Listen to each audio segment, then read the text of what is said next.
কাইলৈ বুদ্ধ পূৰ্ণিমা এই পবিত্ৰ দিনটিত প্ৰেমিক প্ৰেমিকাই পতি পত্নীয়ে এই এটা কাম কৰিলে জীৱনলৈ সুখী সুখ আহে। তাৰেই দুটামান কথা লৈ আপোনালোকৰ ওচৰত উপস্থিত হৈছোঁ। বন্ধু বান্ধৱীসকল, কাইলৈ বুদ্ধ পূৰ্ণিমা। কাইলৈ ৰাতিপুৱা সোনকালে শুই উঠি স্নান আদি কৰি শুদ্ধ বস্ত্ৰ পৰিধান কৰি ভগৱান বিষ্ণুৰ ওচৰতে গুচি শুদ্ধ প্ৰদীপ প্ৰজ্বলিত কৰিব।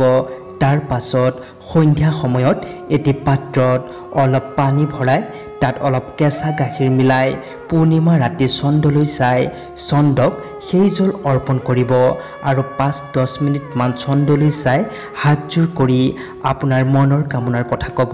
যদি আপোনাৰ স্বামী দূৰৈত থাকে তেন্তে তেওঁৰ নাম লৈ চন্দ্ৰক জল নিবেদন কৰিব।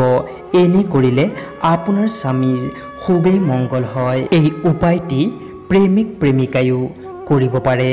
যদি কোনো ল'ৰাক ভাল পাই আছে তেন্তে তেওঁৰ নাম লৈ যদি এই উপায়টি কৰে তেতিয়া আপোনালোকৰ বিবাহত কোনো বাধা বিঘিনি আহিব নোৱাৰে।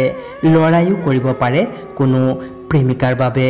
আপোনালোকে এইদৰে চন্দ্ৰমাক ক'ব লাগিব যে মোৰ অমুক ল'ৰাজনৰ লগত বিবাহ হৈ গ'ল, বা ল'ৰাবোৰে ক'ব লাগিব মোৰ অমুক ছোৱালীজনীৰ লগত বিবাহ হৈ গ'ল, মই তেওঁৰ লগত জীৱনত সুখী আছোঁ। অৰ্থাৎ নিগেটিভটো নকৈ পজিটিভকৈ যদি এই কথাটো কোৱা হয় তেন্তে আপোনাৰ মনৰ কামনা পূৰ্ণ হ'বই। উপায়টি কৰিবলৈ মনত শ্ৰদ্ধা আৰু ভক্তিৰ প্ৰয়োজন।